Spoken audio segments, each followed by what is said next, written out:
तुम्हें पता है ना तुम्हारी माँ का कहा पत्थर पे लकीर होता है।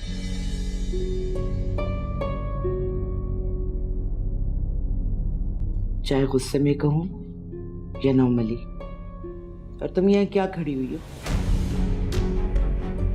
जाओ किचन देखो और अब घर के कामों में दिलचस्पी लो। बड़ी हो गई पढ़ाइयाँ, जाओ।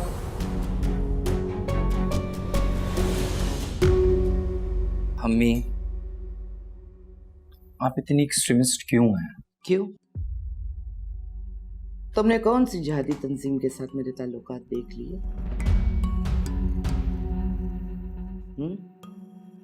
माँ हूं उसकी मैं, इसके लिए अच्छा ही फैसला करूंगी।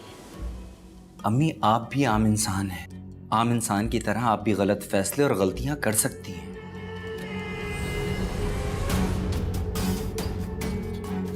मैंने तुमसे अपनी शख्सियत के बारे में राय नहीं मांगी है, समझे?